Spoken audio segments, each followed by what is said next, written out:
The fastest way that you can get somebody to play bigger faster is to set a big target and then have them reverse engineer from that target. Microphone check 1 2. What is this? You're now listening to a brand new episode of the Play Big Faster podcast. Look what you done started. Let's go.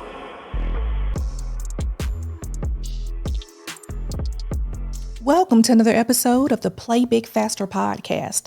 In this episode, we have Jake Shannon, or shall I say Coach Jake, with us today. He is the #1 Elite 10X business coach and the creator of Scientific Wrestling. Jake, thank you so much for being with us. Yeah, listen, I'm super honored to be here. Thank you for having me. Listen, and I do want to jump right in because when we talk about being the #1 Elite 10X business coach, that is not an easy feat. Tell us how you started coaching and more specifically with business coaching. Okay, yeah. I think that's a real quick way to tie it all together, actually. Really smart question. Yeah, so I am the #1 coach for 2024, and I'll be #1 again this month. I was #1 for January. I'll be #1 for February, too, for Grant Cardone Enterprises, which there's an elite group of coaches that Grant has. And so there's 600 total coaches. Then there's this elite crew that's 39. And we actually help Grant's clients win. So you talk about playing bigger, faster. Definitely, that's very much kind of the Cardone vibe as well. So he gives us the clients. We come in, and really it's revenue results coaching. So if they have a small business, we're like, boom, let's go. So I'm the #1 guy for Grant right now. It's very competitive. It is very tough. Lots of work, lots of call volume. I'm on calls like this, constantly doing business coaching, helping people, keeping them accountable, facilitating Grant's material, giving them some of my experience, having started businesses, grown them, scaled them, sold them. I have a math background. My undergraduate's English, but that didn't pay very well. So I went back to grad school and got a financial math degree and worked in investment banking and mortgage banking for a while as well. But it's interesting because I started the business coaching formally. I've only been with Grant for 3 years, but I started business coaching. It just popped up in my Facebook memories. It was 14 years ago, which is crazy. Wow. But I actually started coaching, and I think there's a big reason partially for my success. I mentioned the math degree. I think a real focus on metrics because it gets people out of the emotions and you just focus on, okay, these are the numbers. I'm not shooting from the hip. I'm not guessing. And it's not a complicated math. It's nothing past like 4th grade math, really. But that concentration on metrics is super important. But then I think the other thing that I bring into the mix that's really helped me succeed for my clients is I've been involved with wrestling and mixed martial arts as a coach for a very long time. And I've been around excellent high-level world champion, Hall of Fame type of coaches. And I've been able to take what I learned from sports and apply it to performance in business as well. So that's unfortunately as succinct as I get, but I don't know if that answers your question. Oh, no, it definitely does. And really, what I really want to know is, how does someone know that they need a Coach Jake in their life? At what point should we start looking for someone like you to actually work with? Okay. I'm going to say this. If you're serious about anything, being a great tennis player, being a great singer, being a great actor, being a great business person, pretty much anything that relies on a good performance, you need a coach, period. Done. I just think that it's very difficult when it's really, I have a lot to offer in terms of knowledge and a good Rolodex. I can connect people or all that. That's great. That's important. But I think the most important thing in coaching, where the value is actually in the accountability. I think this is why something like Weight Watchers works, right? Weight Watchers been around forever, and there's all kinds of weight programs. And I don't even think that necessarily the weight program that Weight Watchers does, I don't know if there's much science behind it. But what I do know is that when those people every week got to step on a scale and they have accountability, all of a sudden you're like, okay. So in terms of business coaching, here's what I've found. You ask somebody, why'd you start your own business? I wanted to be my own boss. But what I find is that unless you get a coach, I don't know if that's necessarily true. I think sometimes people don't want a boss. And not having a boss is different than being your own boss. Having a boss sucks. And being an entrepreneur, you actually got to be your own boss. And so if you're not capable of holding yourself accountable and pushing yourself beyond your comfort zone on your own, which is most people, You look at Navy SEAL training, like it's notorious how difficult it is to be like a Navy SEAL. The pass rate, it's more, you're more likely to pass Navy SEAL buds training than you are to be a successful entrepreneur after 10 years. It's harder. Wow. So to have somebody that connects with you and clicks, but is willing to tell you that your fly is down or you got spinach in your teeth or whatever, in a way that gets you to go, it's crucial, in my opinion. That's what I've found. If people are interested, by the way, if you go to One Coaching, that's backwards, but it's like that, NO, and then the number one coaching.com / I want to say it's case studies. I should know this better. But I actually, because I'm a math nerd, I track the revenue results. I typically get people, ironically, a 10x return on coaching with me, which is like a thousand and I think it's 1,023%, or did I bring it up to 1,080 some percent return on the investment? And after 9 months, I'm getting people like 5x increase in their revenues. So, okay. I am a staunch believer that faith without works is dead. I start a business with the hope, the dream, and hopefully a plan that I'm going to be successful, but I still have to work at it. What sort of time commitment should someone expect when working with a business coach to get those results? The time commitment with me is short because I'm not paid by the hour. I'm paid for my expertise. Okay. I'm expensive, but I think one of the things people have to understand is you got to break this kind of what Grant Cardone calls a middle class mentality. Okay. And it's this thinking small stuff, right? Which I know that your podcast is getting people to play bigger and do better. So I think one of the things that they have to understand is that you're going to meet with me for 45 minutes a week, but it's like Kobe Bryant or it's Dwayne Wade or it's Steph Curry or one of these athletes. They get a little bit of time with the coach. The coach looks at them, gives them a playbook, all that, but they're the ones up at 4 a.m. shooting free throws and layups because they want to win. So this is where I think that your question is very actually sophisticated, because the time with me is not very much, but the amount of work to do this, to win in your own business, and I don't mean win by 6 figures. I'm talking like 7 figures, 10, to where you can actually exit with a 10 million or a $100 million exit for your business. You're going to have to give it all. If you talk to high level athletes, it's sad sometimes. It's selfish. I'm going to be real. To do big things, you have to be selfish. And I understand the gravitas of that word. It's got a negative connotation. But look, if you're going to do something huge, like really massive, like be the best boxer on the planet or something, you're going to have to make a lot of sacrifices. It has to be the number one thing that you focus on. To answer your question, time with me is not much, 45 minutes a week probably, but you're looking at 14-hour days to really step out and do better than the other people vying for that same spot that you're trying to hit. I really appreciate your answer because I've asked this question to several people, and sometimes the answer is the same. The harsh reality is if you're doing the same thing that everyone else is doing, you're going to get the same results, and That's average. you're going to be average. You are going to be average. And it does sound selfish to say, I'm going to put myself first and I'm going to work harder. That makes Coach Jake number one among a team of number one and elite people in the same group. So I love that. I definitely do. So the thing that's funny, it's like a weird kind of sacrifice for your kids, or you might have to have somebody help you pick them up, and it's just the reality here. But it's, in a way, on the other side, it's totally not selfish because you're working your ass off. It's not like you're being selfishly lazy. You're being selfish because you want to make an impact. And you honestly, the only people who are going to get there are the ones that have what I call a practical ethics, which is like you have to, the way Grant Cardone puts it, I love it. He's so much more succinct and clever with words than I am. You have to be sold on yourself. You got to be sold on your product. You got to be sold on your company. And most importantly, the most important sale is you got to be sold on yourself.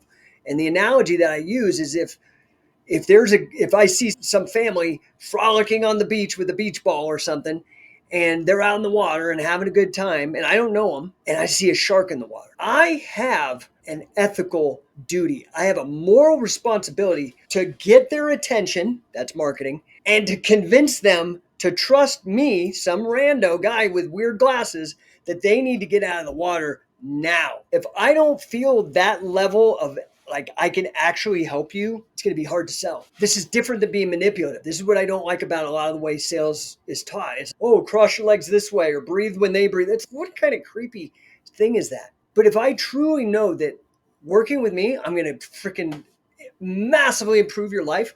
Now I'm like, dude, no, you need to work with me. Do you not understand? I'm going to get to where I got that kind of, one of my clients calls it scary mom vibes about like cleaning up your room. Like, dude, you need to clean your room, bro. It's disgusting. Look at your balance sheet. Look at your income statement. You should be embarrassed. Let's go. Do you see where I'm going with that? Like it's like an ethical issue in a way. So tell me this, because for someone like you who is a high performer, someone who aims to be number one and achieves number one status, what are some of the things that you do in your life that are habits or non-negotiables or goals that you set for yourself that keep you at the top of your game? This is what I love about the title of your podcast, by the way. It's huge. It's such a massive part of it is you've got to just set the intention first. So, for example, my company's name is Number One. I named that. I've had that name for 3 or 4 years. I named it that before I became the number one coach for Grant. So being the number 2 coach and my company's name is Number One ain't going to cut it. It's not going to cut it.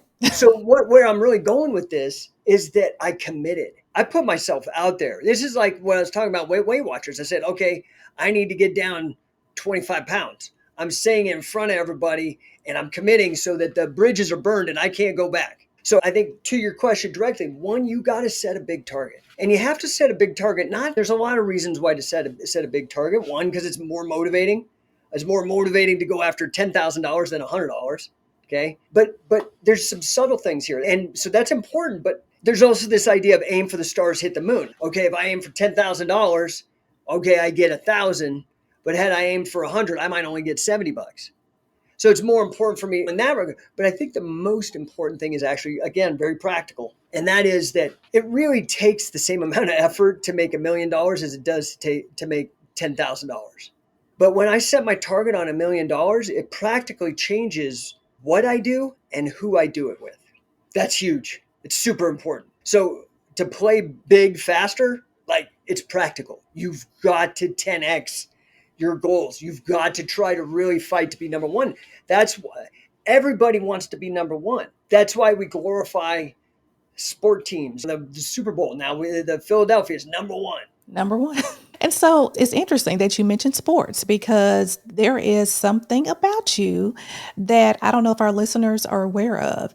Tell us a little bit about scientific wrestling and how you sportify that and transfer some of those lessons into leadership. Oh man, look how good you are. That's how I know you're an attorney. You're good with words. So I actually wrote a book. It's backwards because of my camera, sorry, but it's Sportify. And it's really about taking these ideas from sports and applying them to business in a real way. So there's this concept that's trendy in business called gamification. That's like you go to work and there's leaderboards and things like that. The difference between gamification and now what I'm coming up with, this idea of sportification, the difference between playing a game and playing a sport is the kind of motivation. So a game has what's called extrinsic motivation, meaning you're externally motivated by a prize of some sort or rank. Intrinsic motivation means I don't care. It's internal, man. I'm a wild person. I'm going to do this. I don't give a crap what anybody says. I'm going to do it. Go ahead. Tell me not to. It'll make me do it more. Like that's internal, right? So that's the difference between a game and a sport. I have never seen an entire city ransacked over a game of Monopoly or Fortnite or any of these video games. But you see a soccer game or something, or the wrong team wins or loses, they'll destroy the whole city. People get crazy motivated for a sports team. And the difference between the two, honestly, I feel is the coach. You have a coach who's there invested in you. Unless you had good parents, there's nobody in the world that wants you to do better than them except a coach. That's this concept of sportification, but I came to it, and that's like the application of just moving beyond it, gamifying it, and creating the competition that's in business into really making it internal with your staff and your team and all that. But then there's also kind of business ethics. We know a lot of people are not happy with business ethics. You're an attorney. This is like a whole deal. But you know what? People do understand ethics in sports. It's called good gamesmanship. It's called sportsmanship, right? Like those same principles can apply in business. And I think they apply almost brilliantly. Now, again, I think it's this time I spent with combat sports and wrestling and grappling and MMA and these things that informed my own mindset, my own overlay of my own thoughts onto the business world as I was pursuing my own businesses and grad school and that kind of stuff. And so I've just always had them integrated. But Scientific Wrestling is this company that I started back in 2003. It's still going. So again, you talk about Navy SEALs and business owners, something like 90+% of businesses fail in the first 10 years. This one's going on 22. And it's taken me around the world. I've been able to travel this week. Next weekend, I'm going to be in Vegas. I'm putting on a big extravaganza. I've got a UFC Hall of Famer coming out to help me coach. I've got an undefeated UFC champion and National Wrestling Hall of Fame champion. We're having like $1,000 contests on some of this crazy wrestling stuff. So Scientific Wrestling is interesting because I feel, again, a deep purpose and almost a moral duty to educate the world about this because it's been great for me. It's been a wonder. Wrestling in general has been it's changed my life. And I was never even that great. I know people that are really good, but it changed my life. And I know so many other people that it changed their life. So it's just like a little side thing that I just do because I love it so much. There's this form of wrestling. It's called catch as catch can. It came from the north of England in like the 1870s. So if you know anything about that kind of like European history, the Irish were treated very poorly. They were tribal people and they were conquered and they were slaves of the British for 1,000 years. They were forbidden to read and write. That's why they became so lyrical and like their limericks and poetry because they had to learn how to communicate very sophisticated without writing. Well, a lot of them were very poor. So they worked these awful jobs basically in the coal mines back then. And their form of entertainment, they couldn't swipe left or right, or they couldn't play video games or any of that stuff. Their form of entertainment was like betting on every dumb thing. And one of the things they would bet on was wrestling. Yeah, after a hard day of like in the coal mines and all they had for breakfast was beans and toast and one egg, they'd come out and they'd be like, hey, I bet I could beat you up. And the other guy'd be like, I bet you can. And they'd throw money down and bet and wrestle. And some of these guys got so good at this hustle of betting people and getting people riled up, they were the very first professional wrestlers. They made more money betting on themselves to win with wrestling than they did in the coal mines. Then some of the people that were running the pubs, they were called publicans, not republicans, publicans. They ran these pubs and they started noticing how hot this was. And they were like, hey, come on into my pub, hold your match there, and I'll serve beer and make money. You make money. I got a venue. Next thing, Olympic wrestling, the freestyle stuff that you see in the Olympics, Jordan Burroughs and those guys, straight derivative from it. The first Olympics, 1904, it was called amateur catch as catch can, which then evolved into freestyle, the name. Scholastic wrestling, like you see everybody wrestling in high school and college, amateur catch as catch can. Professional wrestling, those are the ones that stay competitive. Professional wrestling said, hey, we can make more money if we just do this like vaudeville and fake it. Professional wrestling. And then even this modern MMA stuff, all derived directly, when you look at the history, from this weird historical sport from the north of England done by a lot of Irish coal miners known as catch can. So I discovered this just because I was really obsessed with MMA and UFC when it first came out, like in the early 90s. And I was like, my gosh, nobody knows about this. It's so fascinating. And in fact, if I were to add up every athlete, coach, promoter, fan of those sports, MMA, WWE, amateur wrestling, I would argue it's the most impactful sport in the history of sports. Like WWE alone is a top 10 YouTube channel. Everybody Oh knows yeah. WWE. Oh yeah. UFC, huge. So anyway, I've got myself in this weird position and it's been great because I am obsessed with coaching and I am obsessed with performance. And I've been able to, through that business, get very close to some of the very best coaches on the planet. So when I was saying earlier that I think a lot of my success that I've been able to parlay to Grant Cardone and pass on to my clients, my business coaching clients, it's because I had exceptional wrestling and grappling coaches. With all of this experience and just this unique knowledge that you have about scientific wrestling, if you had just one piece of advice to share with entrepreneurs on how to play big faster, what would that advice be? Man, one piece of advice, I would say the biggest piece of advice you've got to just get out of your head and you've got to get into the numbers. If I was going to coach you on being a better push-up person. I would start with numbers. I wouldn't start with form, any of that. I'd be like, get down and show me how many push-ups you can do. Okay, you do 10 push-ups? Great. Next week, I want you to do 10 push-ups every day. I'm going to come back and test you what your max is. If they do 10 push-ups every day for the next week, when they come back, they'll do 15 or 20. And I just doubled their performance, not with changing technique, nothing. The fastest way that you can get somebody to play bigger faster is to set a big target and then have them reverse engineer from that target. Coach Jake, you are welcome on the pod anytime. This has been awesome. This has been so Thank great. you. Now, for those of us who want to carry on the conversation and just keep it going, how can we contact you? So probably the best one, and I got to fix my camera because it's all backwards. See, this is actually like a frosted thing. So on the inside, it shows up good for you. But number1coaching.com, N-O, then coaching.com. I have a ton of free resources, a bunch of blogs to help people. So if you're just interested and you're like, yeah, this guy's too crazy, I don't want to, but I want to pick his brain a little bit, you can get in there. But then you just message me. There's a bunch of things to like set up a calendar invite, and I'll talk to anybody for 15 minutes. If I can help you, I will. So good. And look, we're going to also include that link in our show notes. So thanks again for being on the pod. Sherry, I really appreciate it. It's a great show. Thank you so much. You're a wonderful interviewer. And everyone else, until next time, play big faster.